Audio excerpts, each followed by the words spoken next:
Hello, we are the Justified Ancients of Ashai. I am Janet Caliph. And I'm Eric Tarek. Today, we're going to wrap up Season 1 of the show Night of the Seven Kingdoms. In the final episode, there isn't a whole lot of action that happens. It's more of a wrapping up. So we're going to take this time to talk about themes that we saw. We're going to look at three distinct themes that we see in this episode. So the first theme that we want to talk about is that all the major characters seem to find new roles by the time this season is complete. So a simple one is Valaar, because he was the son of Valaar, and now his father has passed. And his father, Valaar, was next in line for the throne. So now he has to sit there and contemplate how he could fulfill those shoes for the first time. He's now heir. So he's stepping into the role of heir. You see him at his dad's funeral, and Duncan goes to talk to him to give his condolences. And Valaar goes on about how great of a leader he was. And it was unexpected that he died. He's now struggling with being an heir and wondering about how he will rule and whether Hope can step into his dad's footsteps. He said that he thought his dad would be the greatest king since Aegon the Conqueror. So those are pretty big shoes to fill. Yes, he goes from a prince in waiting who has plenty of time to learn how to be a king. Then suddenly he becomes next in line with an old king who could die apparently at any time. So he goes from plenty of time to be an understudy to his time could be up quick. And we already know that he feels inadequate. He's not a good fighter. His cousin Aerion has picked on him before, and he clearly is not ready. He doesn't ever come off as confident in his abilities and anything, really. Yeah, I mean, I think it all comes down to that his dad was such a great war hero. And so in comparison, like, what has he done? I think previously he was probably just always looking up to, wow, my dad's so great. You know, he's so awesome. And then now that his dad is gone, he's absolutely devastated. But he also is now like, oh my God, I can't compare, you know. Yeah, so he's very reluctant to take on his new role, but he has to.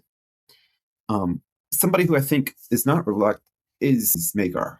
Mm-hmm. He seems like he's in line to be the hand and to basically run the administration of the kingdom. He seems like beforehand he just didn't care about a lot of things. He wasn't too serious of a person. He was just, you know. When Duncan was trying to get approval to be considered a knight and in the tournament, when you had the two brothers side by side, Valaar and Maekar, Maekar was always like quick to be like, you know, we don't know your person, get out of here, you know, just dismiss. Nice. Very well, sir. You are grateful. Now fuck off. You must. And Valaar was always like willing to think about it, give it a fair chance of consideration. When it was the trial of 7, like, Valaar was like, yeah, I think we could do it. And Maekar was like, what the hell is that? I never heard of such a thing. And then started yelling at his son in front of everybody about, are you just being a coward and don't want to fight him on your own? And after the trial, he's sending Aerion away and thinking about his children and what is best for them and what they want. I don't know. I feel like he saw the death of his brother and he started to consider those he loves and how those relationships can be improved, or how he could have done something better.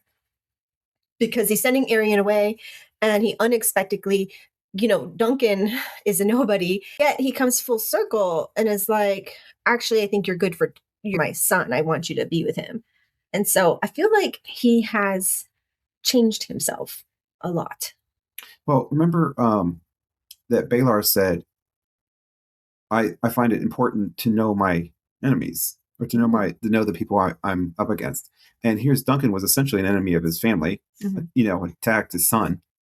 And so he seems to be taking on that role. And that's kind of one of the signs that he becomes more serious. Yeah. He takes things more serious, is because he's absorbing that lesson. He's taking on the Duncan as the enemy of his son, but recognizing that he, you know. I think he's being more political. Yes, absolutely. He started to be more political, whereas before he seemed like just the stuck-up son of a king. And now that his brother has passed, I think he has reevaluated and now is acting political all of a sudden. Yeah. sending his son away because that's the right thing to do, and taking on Dunk because that's what his brother would have wanted him to do, or like trying to find a compromise, whereas before I don't think he cared about. So we kind of mentioned him a couple times. Aerion is taking on a new role. Yeah, I think Aerion, he doesn't have any speaking parts in the last episode. He's pretty much, resting and knocked out. But he clearly has a new role. One, he's getting sent east to hopefully learn something. He's going to Essos. Yes. Closer to where we're from. Yes, that is true. And he's going to learn from the other justified agents. And then also we see him kind of in a victim role a little bit from Egg, which we'll get into that a little bit later. We learn about him in his background and like his childhood, and that he used to be a happy child and so forth. He is one that he is going to be in a new role, obviously, because he's going to be in a strange town. He's probably not going to have all the trappings of luxury that he has been used to. So he's going to get sent out to that, but we kind of see him in a different light. But I do think Aerion, his role is a demotion, for the better of the realm. I want to touch on Daeron real quick, because I can't think of another show that had a character who has so little screen time, but completely changes. Your impression of him completely changes in a very quick moment. He probably has 3 to 5 minutes of total screen time in the entire show.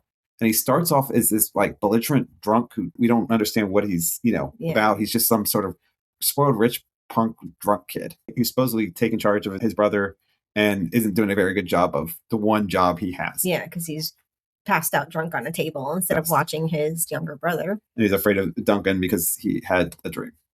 And we go from that to we learn that he's obviously drinks because he's very tormented by what he sees and what he knows, and by his own personal failures. We see him in this, and we kind of then turn a little bit more compassionate towards him. And then in the end, his last appearance, he changes course for Duncan. He changes his mind by giving some background on his brothers. And so he plays a critical role. So he goes from this belligerent drunk to a tortured soul who knows what's best, and he's very convincing, right? So and I think what's another interesting point is with how Dunk just annoyed and doesn't want to be in the presence of Daeron. He just doesn't like him, and he blames him for a lot of stuff that's happened. And then compare that to what's his name, the Valaar, who and how he feels about Dunk. Yeah. He's annoyed at his presence. He doesn't want to be there. He blames him for everything that's happened. Well, I noticed one thing about Daeron. Before he was belligerently drunk, and now he's more present, and he's trying to do better for Egg. So that is one thing that did change, because I feel like in the beginning he wasn't taking care of Egg like he was designated to do, and as the episode goes on, you could see that he is taking care of Egg. When Egg leaves the castle to go see Duncan, he escorts him, and so Egg doesn't get in trouble or get lost or get hurt. He does stay with him, and he also, as you were talking about, Daeron shows up to ask Duncan to please take on Egg as a squire. And the reasoning for this is ultimately because he's afraid that Egg is going to end up exactly like Aerion if he stays on the current course. But now let's go on to how Egg changed. And I don't know. I mean, I feel like when I first saw him, I thought, wow, he's such a cute, happy-go-lucky boy. He had a little bit of a witty, smart aleck tongue, but he a preteen boy, testing the boundaries. How his role has changed is now you see a darker side of him. You see he has maybe a little bit of the Targaryen madness. And that is, in the beginning, Egg didn't lie, right? Now, he didn't tell the truth. It was kind of like a lie by omission, you might say. But he didn't directly say things that were not true, right? But at the very end, he does. And at first, he starts off with, he just wants to go to attorney, and he's willing to do whatever it takes to do that because he just wants to go. Just something he wants to do. And that doesn't change. So he did a bad thing. He just took off and did what he wanted to do and didn't consider whether his brother would get in trouble or whether he could get harmed if someone knew who he was. So he did a bad thing as in he ran away, but he wasn't dishonest. Yes. But at the end, he does the same thing. He's running away, but this time in a more serious way. Now it's like he's running away for a whole new life. By doing this, he is directly lying. He is saying something that is not true. Yes. So he has found a new role in a way that he is more, I think, more decisive in his motives. Wanting to get what he wants. Yes. And is doing some shady things to get there. When Duncan refuses to squire him, you see Egg is trying to manipulate that situation. Egg should be apologizing to Duncan for basically like dropping a bomb on his life. Like he almost died the day before. But Egg is like, well, you're not the knight I thought you were. Like, and cried. And I felt bad. Like I was like, oh, that breaks my heart. But when you see the other things that he winds up doing, you realize that was a manipulation tactic. Does he really feel guilty for doing anything that he did? I don't think so. Well, and also in that scene, he lies again, right? He asked, were you spying on me? Mm-hmm. And he says, no. And that's kind of actually more of a transition. He directly does lie. So he becomes, so for this cute and kind of innocent and, kid that you kind of root for, when you break it down, he is actually becoming manipulative. But I think we're okay with that in the end because we know that's what's best for him. Right? We know that that this course of action, him going with Dunk, is what needs to happen to turn him into a good person. Well, that's with that decision. But if you think about it, some of his other decisions may not have led to good outcomes. So, because if you think about it, he's doing that because that's what he wants to do. But whether it winds up being negative we still don't know what the consequences are of him running off the second time. The first time it was disastrous. You had the death of Valaar and the near death of Duncan for Egg running away. What's going to happen? And for Egg trying to start something with Dunk and Aerion purposely.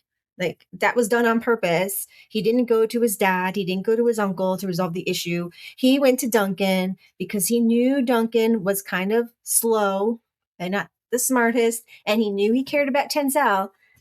And so he purposely riled Duncan up to get something bad done that he wanted, which was to see Aerion get hurt. I didn't see it in the beginning. Maybe it was so slow of a progression that when you saw him lying to Duncan in the beginning or misleading him by leaving certain things about himself, like he's a prince, out, you think, oh, he didn't directly lie. And then when he got Duncan in trouble for hitting his brother, we weren't thinking, oh, why didn't he go to his dad? Why didn't he go to his uncle? You're just thinking, oh, Duncan was closest. And so we're thinking about reasons why he's not really doing a bad thing. And then as the episode goes on, you realize with the, one of the most disturbing scenes, I think, of the season, which is he's upset because he's not getting what he wants. Because Duncan won't knight for him. Duncan won't let him be his squire.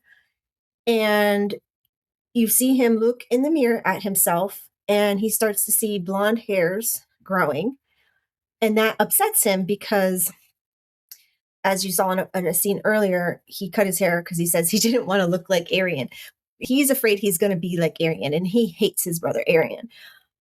And that thinking of Aerion when he saw his hair led to him grabbing a knife and going into Aerion's room when Aerion is unconscious, maybe in a coma from his injuries from the Trial of Seven. And he went in there with the intent to kill his brother, for sure. And so you realize, oh no, he really wanted his brother dead. And now he's unhappy. So I'm going to go hurt somebody because I'm unhappy. And then you're like, oh, and maybe he's even worse than Aerion.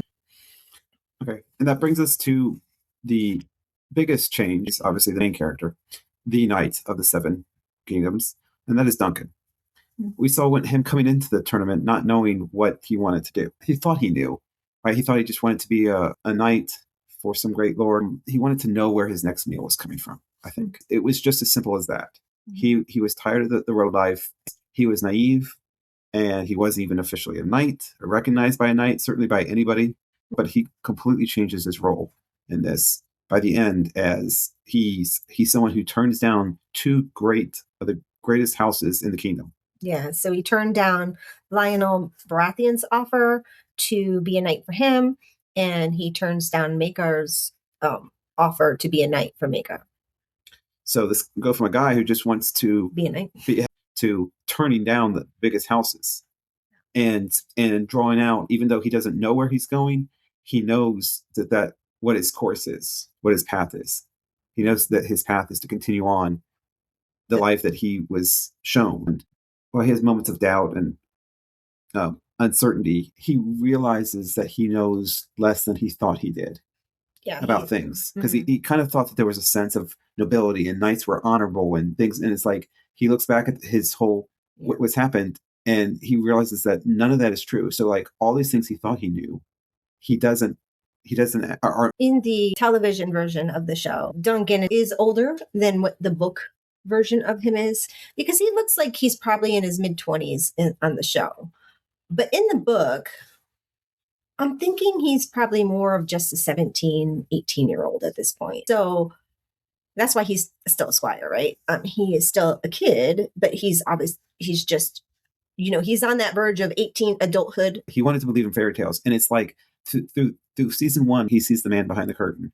He sees how things are. And thus he kind of undergoes the biggest change, because he is now growing up. Yes, he's grown up, and he knows that this all these kind of dreams he had were ridiculous child dreams of being some noble person. While he doesn't know what his path is, he knows his path is not to be involved in the Game of Thrones, as it were. His path is not to be involved in the houses of the great lords, but to find his own way. Okay, and so one other person who is making a life change is Raymun Fossaway. Apparently he has a bundle of joy on the way. So congratulations. There is a bundle. I don't know if you say he does, but there is one coming for his house. So I don't know, I guess we'll call her Lady Rowan. I thought she was a woman of the night who had taken a fancy to Raymun Fossaway. They had a night together, and when she woke up in the morning, she's like, "Oh, I think I'm pregnant with a boy." And then he's like, "Okay, let's get married." And so that's pretty funny. Yeah. But I don't think he cares. He's just happy to have a good-looking girl and someone paying him attention. Like he changed because he was a squire, but now he survived a once in a 100-year battle, and he did it as a knight. On his own right, and he gained some super fans like Rowan, and his whole world is changing. He's a knight now. He's going to get married, and he's going to start his own business. And he's now gone from a second tier kind of lower rung person to a knight with everything in front of him. Well, he even started his own house. Yes. He started his own house with his own sigil one. I think it's worth an honorable mention, which is Sweetfoot. Oh. Yeah, she was a workhorse for Duncan, and now she will be retiring and spending out the rest of her years on an orchard eating her favorite, which is apples. And that brings to the final change that I would say is Sir Artman. I think we see a change in his role, right? He goes from this kind of mythical Obi-Wan guiding Dunk in his path to the final scene, which you'll get into more in your short. Yeah, because Duncan has now seen the world more, and he has grown up a lot just from surviving what he did in this tournament. And he loves him deeply because he saved his life multiple times, and he took care of him. But he sees him as the person he is, which is not very good of a knight who never won any tourneys and never got to work for a great house. He has come to the realization that, his hero was probably just a regular guy. But on the other hand, I think Dunk realized that the opposite is, which is Arlen also saved his life multiple times. So even just a regular guy can change someone's life for the better. So one thing we do know is that Arlen said, a good knight finishes his story. Mm. And Arlen did finish his story. As at the end, we see him finish his story as he veers off. So Duncan and Egg go on their own path. Mm-hmm. And that's where we're going to finish this story for now. So stay tuned to watch our other shorts and long videos as we talk about more themes that we saw in this. Subscribe, like our videos if you have, and please give us your comments. Please tell us what you agree or disagree with. We'd love to hear it. Until then, until next time, we are the Justified Ancients of the Shy. Thank you for watching. Thank you.